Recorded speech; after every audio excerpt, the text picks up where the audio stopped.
Olá, meu querido estudante, tudo bem? Nesse vídeo de hoje nós vamos falar sobre equações autônomas e noções de estabilidade.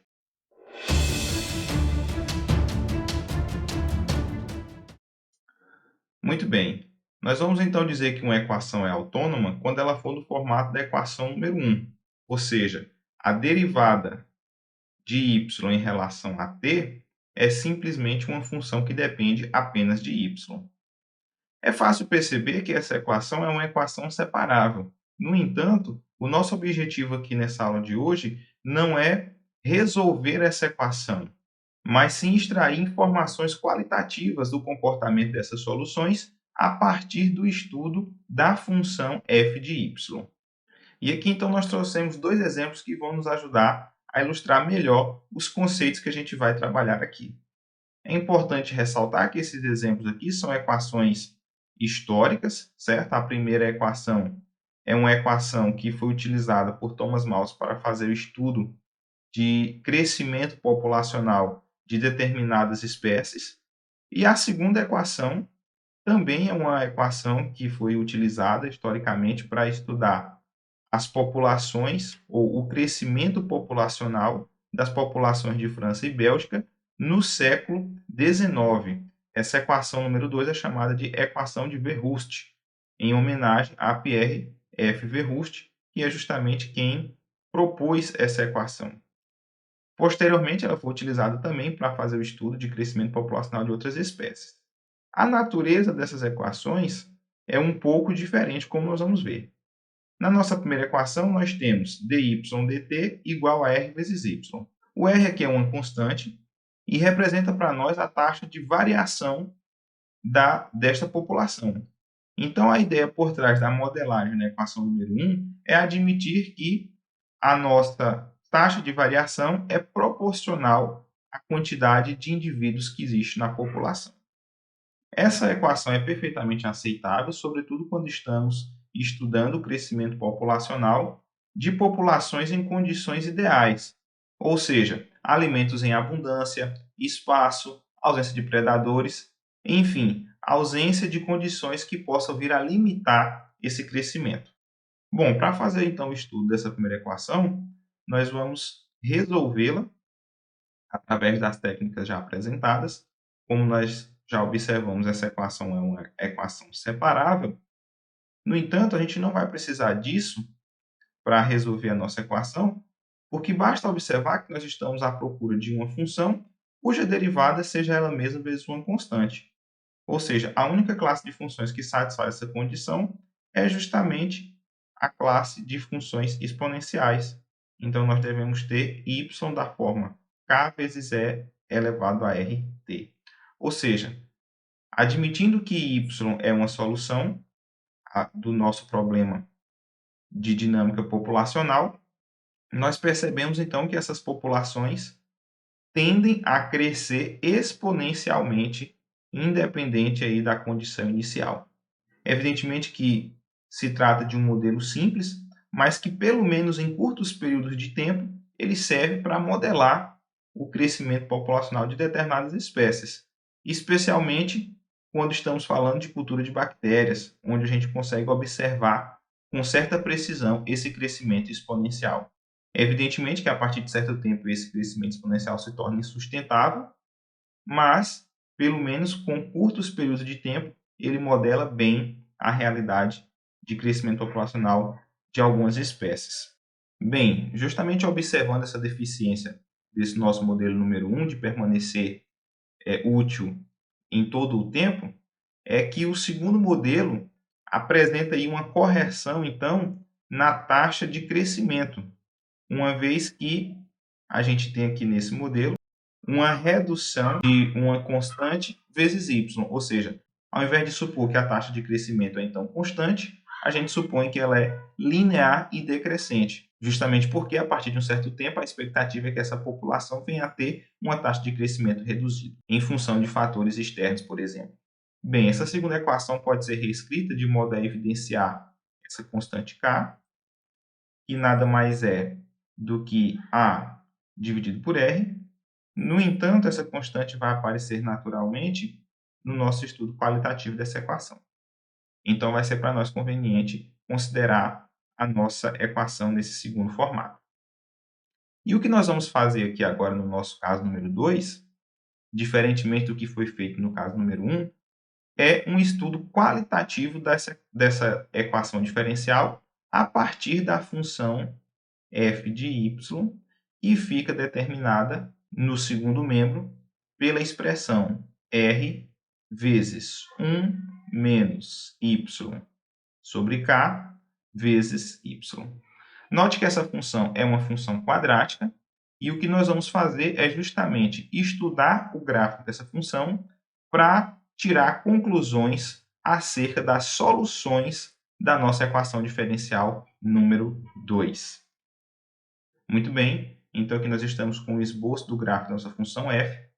Evidentemente que esse gráfico é uma parábola, porque a nossa função f é uma função quadrática, e nós podemos perceber que essa função tem concavidade voltada para baixo, justamente porque nós podemos reescrever essa função f como sendo menos r sobre k vezes y ao quadrado mais ry.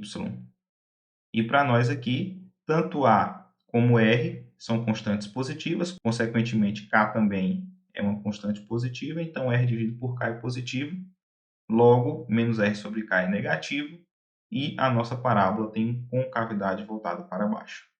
Também não é difícil perceber que as raízes são 0 e k, uma vez que, se nós resolvermos a equação f de y igual a 0, tendo em vista que temos aqui um produto e o r é diferente de 0, esse produto vai ser 0 se somente se o primeiro fator for igual a 0, ou seja, 1 menos y sobre k igual a 0, ou se o outro fator for igual a 0, essa primeira equação que nos conduz à conclusão de que y é igual a k. Então, esses valores aqui, y igual a k e y igual a 0, são chamados de pontos críticos ou de pontos de equilíbrio ou ainda de singularidades. São os zeros da nossa função f de y. Interessante é perceber que se eu tomo funções da forma y de t identicamente zero ou y2 de t identicamente k, ou seja, funções constantes, essas funções são soluções da nossa equação 2 e são conhecidas como soluções de equilíbrio. Ok? Então, os pontos críticos ou pontos de equilíbrio são constantes e nos conduzem a soluções de equilíbrio. Ou seja, são aquelas soluções em que você não vai ter alteração no número de indivíduos da população. Muito bem. Dito isto, agora nós podemos avaliar as nossas soluções com respeito ao seu crescimento e decrescimento. Isso pode ser feito através de uma análise do esboço do nosso gráfico da função f de y. Perceba, em primeiro lugar, que eu esbocei esse gráfico apenas de 0 em diante, justamente porque y representa a quantidade de indivíduos que tem na população e, evidentemente, que não faz sentido considerar a quantidade de indivíduos negativa. Bom, note, então, que entre 0 e k, nós temos f de y positiva dentro desse intervalo aqui entre 0 e k. Como f de y é exatamente a derivada de y em relação a t, isso significa que as nossas soluções são crescentes no intervalo de 0 até k. Isso está representado no nosso gráfico por essas setas vermelhas apontando para a direita. Já à direita de k, o nosso gráfico fica abaixo do eixo y, isso significa que f de y é negativo. Consequentemente, as soluções têm derivada negativa e, portanto, são decrescentes a partir de y maior do que k. Muito bem, essa análise com respeito ao crescimento e decrescimento geralmente é apresentada na forma gráfica do que nós chamamos de reta de fase. Então, essa reta vertical é o que nós vamos chamar de reta de fase. Ela vai servir para representar, através dessas setas aqui, para cima ou para baixo, os intervalos de crescimento ou de decrescimento das nossas soluções. Perceba que ela está de acordo com a nossa análise feita aqui através do gráfico da nossa função f, onde entre 0 e k nós temos soluções crescentes e a partir de k, soluções decrescentes. Antes de apresentar, então, o esboço aqui dos gráficos das nossas soluções, é necessário ainda fazer um estudo da nossa segunda derivada da função y, a fim de determinar a concavidade desses gráficos. Bom, de maneira geral, nós podemos fazer o cálculo da seguinte forma. Segunda derivada de y em relação a t é a derivada com respeito a t da primeira derivada, que no nosso caso aqui é justamente a função f de y. Ou seja, a segunda derivada de y com respeito a t é a derivada da função f de y com respeito a t. E utilizando a regra da cadeia, nós concluímos que isso vai ser exatamente f' de y vezes y', mas como y' é f de y, então aqui vai ficar simplesmente f' de y vezes f de y. Ou seja, tudo que eu preciso fazer é analisar o sinal da função f de y e da função f' de y. Isso é fácil de fazer através do gráfico da nossa função f de y. Por quê? Como nós já observamos, no intervalo de 0 até k, a nossa função f de y é positiva. Já à direita de k, a nossa função f de y é negativa. Para determinar o sinal da função f' de y, nós vamos avaliar os intervalos de crescimento da função f. Por quê? Nós sabemos que quando a função é crescente, significa que ela tem derivada positiva. E quando a função é decrescente, ela tem derivada negativa. Evidentemente que para chegar a essas conclusões, nós estamos utilizando que a função f' de y é uma função contínua. O que de fato é verdade, porque sendo f uma função quadrática, a derivada de uma função quadrática vai ser uma função afim, que é conhecidamente contínua. Então, a nossa função f é crescente no intervalo de 0 a k sobre 2. Então, isso significa que aqui nesse intervalo nós vamos ter f' de y positivo. Já de k sobre 2 em diante, a nossa função é decrescente. Isso significa que de k sobre 2 em diante nós vamos ter f' de y menor do que 0. Como a derivada troca de sinal a partir de k sobre 2, significa que em k sobre 2 nós vamos ter um ponto de inflexão em todos os gráficos das nossas soluções. Bom, muito bem. Feito isso, então, nós já estamos em condições de esboçar os gráficos das nossas soluções. Muito bem, então aqui está o nosso esboço de algumas soluções da nossa equação diferencial. Vamos então fazer aqui alguns comentários de por que nós podemos esboçar dessa forma. Em primeiro lugar, nós esboçamos aqui na cor preto as soluções de equilíbrio.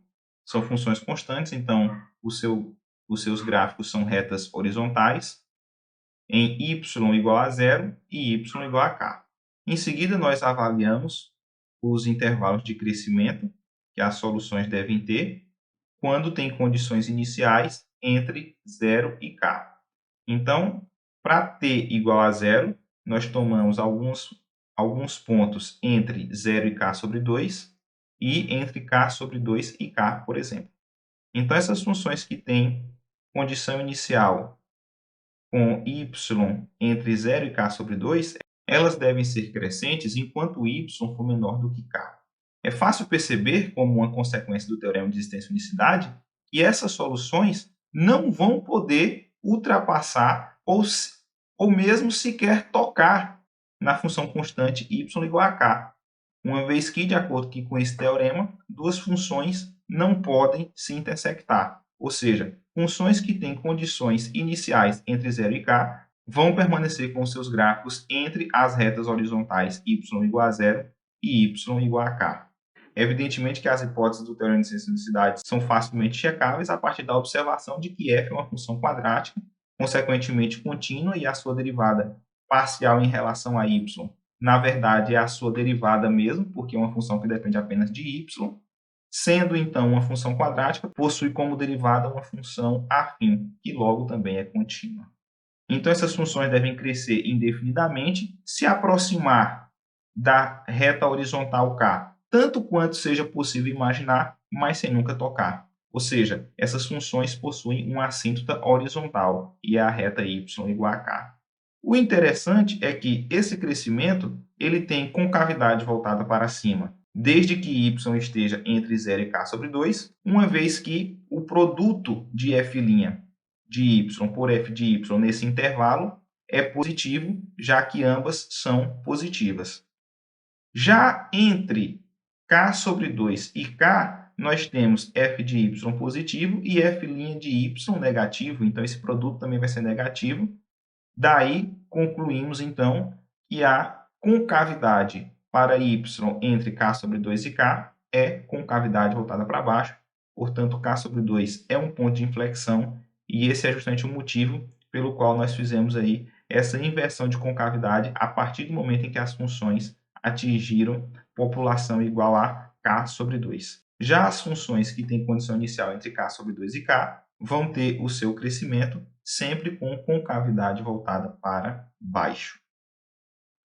Muito bem. Agora, se a gente toma uma função cuja condição inicial é maior do que k, perceba que nessas condições a nossa função f de y é negativa, consequentemente as nossas funções são decrescentes, e novamente elas vão ter que decrescer indefinidamente, mas não podem se tocar e nem tocar na função identicamente k. Isso significa que k vai ser uma assíntota horizontal também dessas soluções. Então, o comportamento dessas soluções fica bem descrito através desse esboço. Perceba, além disso, que a partir de um certo tempo, todas as soluções tendem a se aproximar da solução identicamente k. Por outro lado, mesmo as soluções que partem próximo, com condições iniciais próximas de zero, tendem a ser repelidas por essa solução. Ou seja, a partir de uma certa ordem, elas se afastam dessa solução. E é justamente por essas características que nós classificamos a nossa função constante y igual a k como uma solução de equilíbrio assintoticamente estável.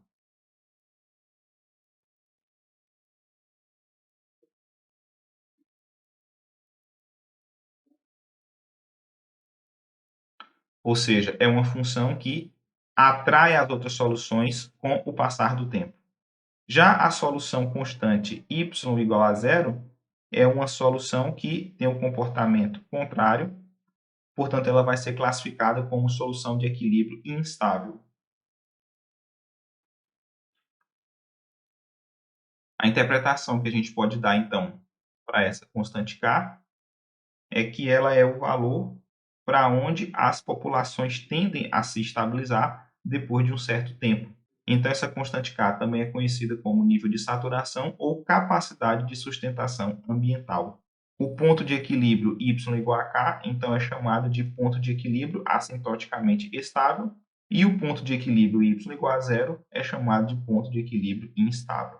Muito bem. Evidentemente que as nossas conclusões acerca do comportamento aqui das nossas soluções ainda carecem de uma justificativa matemática mais adequada, sobretudo acerca do comportamento assintótico dessas soluções com respeito à solução y igual a k, mas o interessante é perceber aqui que mesmo em uma análise qualitativa simples, nós conseguimos chegar a conclusões interessantes com respeito às soluções. E em muitos dos casos, isso é suficiente para o nosso estudo. Evidentemente que todos esses resultados aqui podem ser checados por meio de uma inspeção quantitativa, ou seja, resolvendo essa nossa equação, que é uma equação, como já dissemos antes, uma equação separável, ou seja, uma equação simples de resolver. Mas, em geral, como sabemos, nem sempre vai ser possível trabalhar com soluções analíticas, e esse estudo qualitativo das soluções muitas vezes vai ser a proposta mais interessante a ser realizada. Na verdade, esse estudo de comportamento de soluções, noções de estabilidade, é justamente a área de pesquisa mais moderna com respeito às equações diferenciais ordinárias. Bom, pessoal, então é isso. Eu espero que vocês tenham gostado desse vídeo. Não esqueça de deixar o seu like, se inscrever no canal e ativar as notificações para não perder nenhum dos nossos conteúdos.